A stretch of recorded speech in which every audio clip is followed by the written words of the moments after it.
training programs to organizations from Alaska to Cairo, Egypt. He was introduced to the International Hall of Fame of Speakers in 1984. He has written 3 books, with the 4th book, The 7 Traits of Dynamic Leader in Leadership Roles, due to be published next year. He founded the Creative Communication Institute, an organization dedicated to assisting individuals and corporations with their communications and leadership skills. David has served as a personal communications coach for corporate executives, political figures, passionate beginners, Miss America Beauty Contest, and celebrities like Ozzie Smith, Frank Robertson, and Tony Little, and others. He is a poet, a newspaper columnist, and he told me a pretty fair tenor. So with your help, please join me in welcoming our guest speaker, keynote speaker tonight, from Clearwater, Iowa, Lion David Okerlund.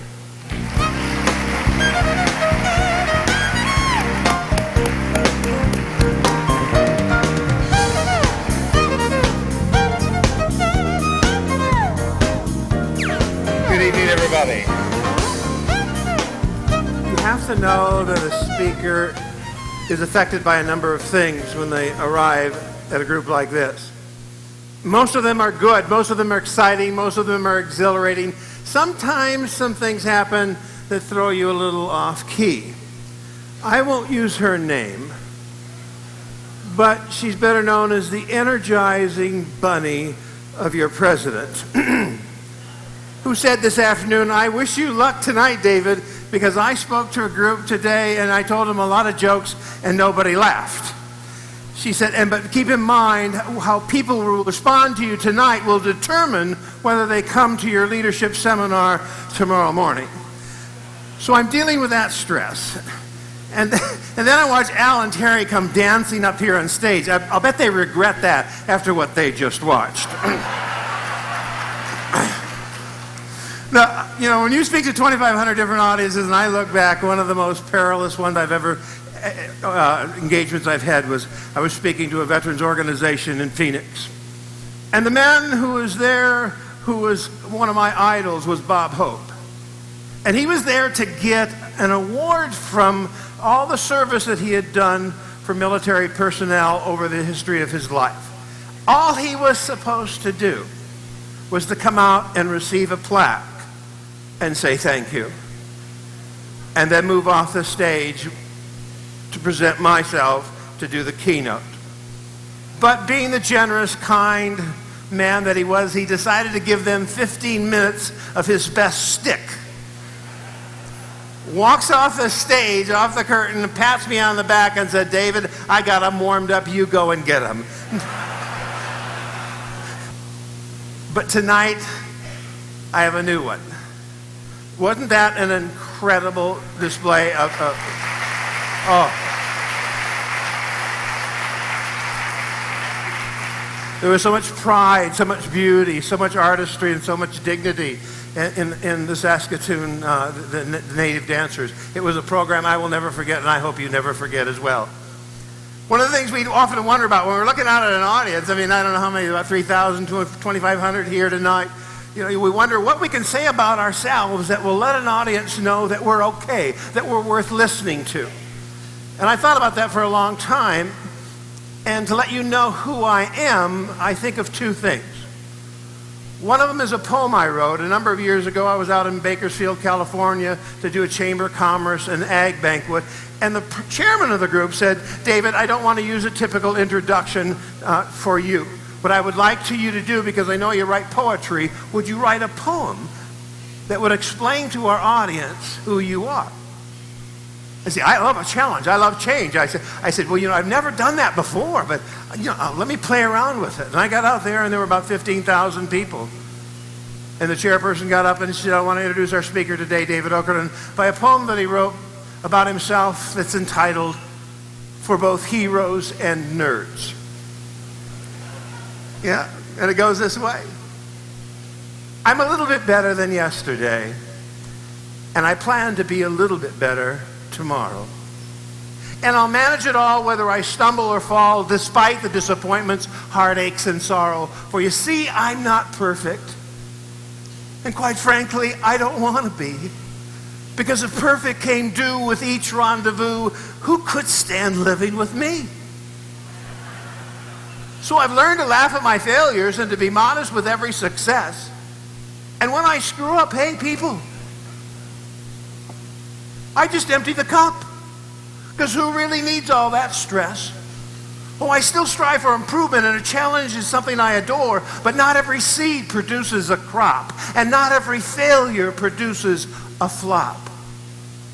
For success is seldom found in the score. So when you feel the heat of the blowtorch and you're pressed hard to the wall by the flame, just remember these words written for both heroes and nerds. You don't have to win every game. See, that's my philosophy. You're not okay, and I'm not okay. But that's okay. We'll get through it, And that's kind of where I come from. But probably the biggest defining moment in my life that says more about my attitude and leads into what I want to talk to you about tonight is something that happened to me. It says in my brochure that the greatest job David Okerlund ever had in his life was when he worked 4 years in high school on a garbage route to save up money for college. And whenever somebody introduces me and says that, there's always laughter from the audience. That's it, okay? So I always thought, how many people here in their life, in their career development path, ever considered becoming a sanitary engineer?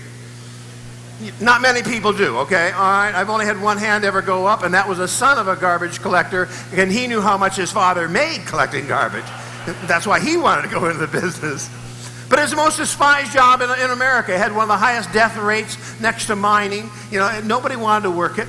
And I grew up in a town of Manchester, Iowa. And it was a small town of about 7,500 people. And the city owned the garbage route, and nobody wanted to work the garbage route. In fact, the city manager and the justice of the peace worked out this solution. Whenever you got caught drunk driving or you did damage to somebody's furniture or, a house or whatever, and you didn't have the money to pay off the fine, they sentenced you to work the fine off by working on the garbage truck.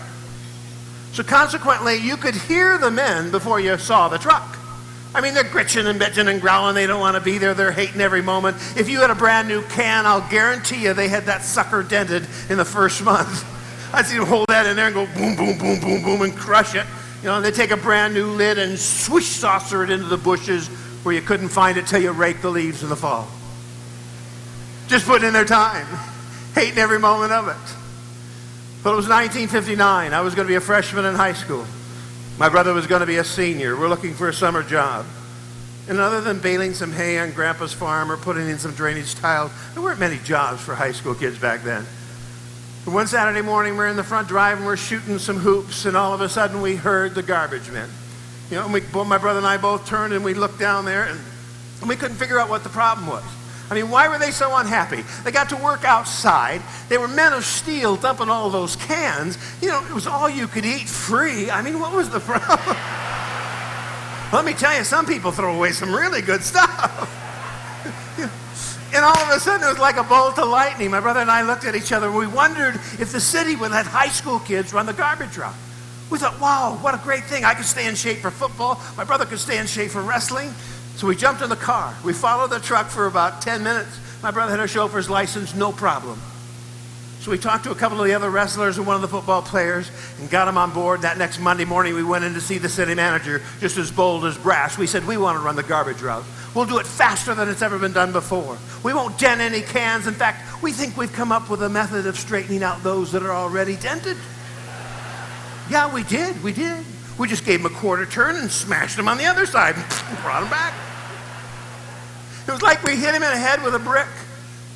He couldn't believe anybody was volunteering for that job. He said, I don't think you can do it. He said, but in 15 years, this has been the biggest headache I've ever had. Everybody complains about the garbage route, He said, I'll tell you what. He said, school's out in 3 weeks, right? I said, yeah. He said, I'll tell you what. We will train you on how to run the truck. We're not going to pay you for that time. And we'll teach you the route. We're not going to pay you for that time either. And at the end of school, when school is out, we'll give you a 3-week trial period. And if we don't have any complaints, we'll let you have the garbage route for the rest of the summer. Well, that's all we needed. I don't remember you remember when you were young in high school in springtime and school's about out. There's a lot of chemicals running through your body, You want to cruise Main Street in Franklin. You want to go out to Dairy Queen. But we didn't. Every night after school, I and 4 other people, we got in the back of a 38 Chevy and a 54 Plymouth, loaded the back seats, the trunks up with garbage and garbage cans, drove down behind the sewage disposal plant where they kept the truck. And for an hour and a half every night, we practiced the art of dumping garbage. I'm not kidding you. I mean, if you saw us, it was sort of like a ballet with garbage cans as props. First guy there, boom, off come the lids. First guy back, set down the first can. Turn around, swish, gets the second can. Down it goes, lids back on to the next can. Now imagine this, a garbage truck coming down your street, picking up garbage on both sides of the street and going a block and a half and never coming to a complete stop. We thought thunder and struck lightning. And the second week, the magic started to happen. The guy that owned a Ford garage went by his house, and on top of a garbage can was a TV. A little black and white TV set. Boys, he said, it still works. It's a little fuzzy. It's yours if you want it. Otherwise, toss it. Love your attitude. The second week on Prospect Boulevard, we got our first apple pie. Honest to God, we did. Wrapped in wax paper, a little rubber band by a little old lady. The third week, there were little old ladies having tea out in their porch. They just sort of would totter out there, and they would wave. They couldn't believe anybody was having so much fun doing something so despicable. And then the third week, we got our first love letter. Actually, it was intended for my best friend, Carl Rubner, but I got to the can first. No one ever knew where he would go out and park when his girlfriend got out of confession on Thursday nights. But then next week, I and a couple of buddies in a Polaroid were there in the bushes waiting. At the end of 3 weeks, we went in to see the city manager. He said, I can't believe this. He said, everybody complains. He said, however, in the last 3 weeks, he said, I've had over 40 people call, wonder what kind of a public relations program we got going. He said, half of them wonder what you're smoking. He said, I don't care. Keep smoking. The garbage route is yours. And we did it. We got to the fall 2-a-days in football practice, and we didn't even break a sweat, but we hit the wall. And I'll guarantee you, I don't care who you are, you're going to hit the wall. And what happens when you hit the wall is what I'm here to talk about tonight. The wall for us is we had to go back to school. It was a Friday and Saturday route, and we didn't want to give it up. So we decided to get creative, to deal with the change, to think out of the box. Throw the box away. We didn't see the city manager. We told him, if you weld an 18-inch extension platform on the back side of the truck on each side, you give us 2 more guys to work the route, 2 more hours to work the route, 10 hours instead of 8, don't have to pay us overtime. We think we can do the whole town in 1 day. And if we can do that, can we have the garbage route and keep it all year long on Saturday? And he said, if you can do that, it's yours. And we did. The Christmas of 1959 is a Christmas I'll never forget as long as I live. Not because of what we got, but because of part of the message that it sent. Because in a town of 7,500 people during the Christmas season, we got over 60, 70 sacks and boxes of Christmas breads, cookies, rosettes, and kringlers, and things like that. We had 6 or 7 complete sets of mittens and scarves that were knitted by those sweet little old ladies. And we took in over $1,700. $5, $10, $20 bills taped to the lids of garbage cans by people who simply appreciated other people with a positive attitude. Now let me ask you the big question. When is the last time you taped a $20 bill to your garbage can? I do it twice a year in Clear Lake. And I'll tell you, when that wind comes across the northern prairie and everybody else's empty can is blowing toward the Mississippi River, mine never is. Because my sanitary engineer loves me. He'll back that truck 180 feet down my drive and put him in the greenhouse because I take care of him. He's going to take care of me. But the big lesson came 15 years later. I go back to a class reunion. We're out at the country club in Manchester, Iowa. I'm visiting with Carl Rubner, my best friend. He went on to Notre Dame ROTC, became a lieutenant colonel in the Air Force, highly decorated, highly successful. And we came back and we're talking about the things that made a difference in our lives, the great things that made great things available for us as we grew older. And we talked about faith. We talked about great teachers. We talked about the power of family. And then I asked him this question. I said, Carl, was there anything unusual that happened when you were in high school that gave you the resiliency to deal with all the stress and change that you faced as an adult? And he looked at me and he said, you promise not to tell anyone. I think I've told half of America. He said it was working on that garbage route.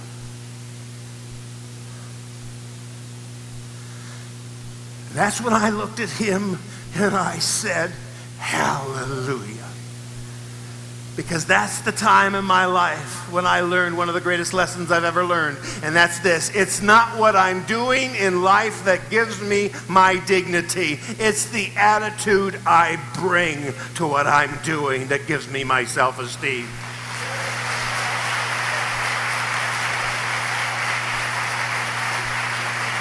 The most sought after, the most despised job in that community turned out to be the most sought after profession any young high school student could achieve, simply because somebody chose a different attitude. I'm a member of Lions.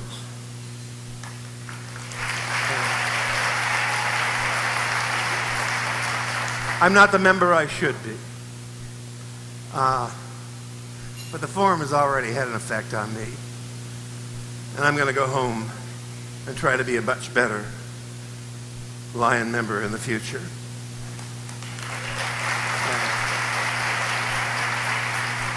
But at the same time, I have to tell you, I'm going to talk about this thing because in doing 2,500 speeches all over the United States and abroad, I've seen a lot of people who are drifting into a kind of a negative way of thinking and a negative way of life. And it's all because of this most dreaded word. And that word is change. Now, I'm not talking about the change you hear in the political forums that are going on in the United States right now. I'm talking about the change that has taken place before. People and organizations, literally, many of them and most of them hate the word change. They don't want to see any more change. They're tired of it.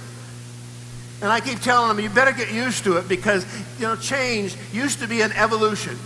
40 years ago, if somebody wanted to change something, it was sort of like the cut of a cow. You could chew on it, swallow it, and see if it came back up. But today, change has gone from an evolution to a revolution, and from a revolution into an avalanche, and the avalanche has just begun. I speak to insurance groups. I speak to thousands of ag groups. I speak to educators. I speak to the whole gambit of organizations, and I have yet to find one that hasn't been changed and isn't facing an ongoing, unrelenting world. It's because of this age of technology that's come down. And it gathered on the mountains like a great, huge snowstorm. And all of a sudden in the 90s, it started to avalanche down. And along came that same era of knowledge. And knowledge took the people who took knowledge and added it to that technology and information, all of a sudden created what we call value added. We're here today because the primal need to be designers. Andrew Grove said, there comes a point in any organization when you need to change to reach the next level. Miss that opportunity and you will begin to decline. I saw him one time and I said, I used that quote. He said, David, change the quote. I said, what? He said, change it to, there are multiple times in the life of any organization where you need to change to reach the next level. Miss those and you will begin to decline. We're here because of the global world. We're coming together organizationally as Lions, as a global world, thank God, to become one nation, to become one universe. That and then only then will we have peace. And all these things are happening. But some people are having trouble. And the trouble is, they give it a fancy name. I don't like the fancy name. They called it cyclosclerosis. Cycle mind sclerosis, hardening of the mind. What I call is redundancy. In today's world, not 20 years ago, not 15 years ago, but in today's world, redundancy is one of the worst things that can ever happen to any organization. Just like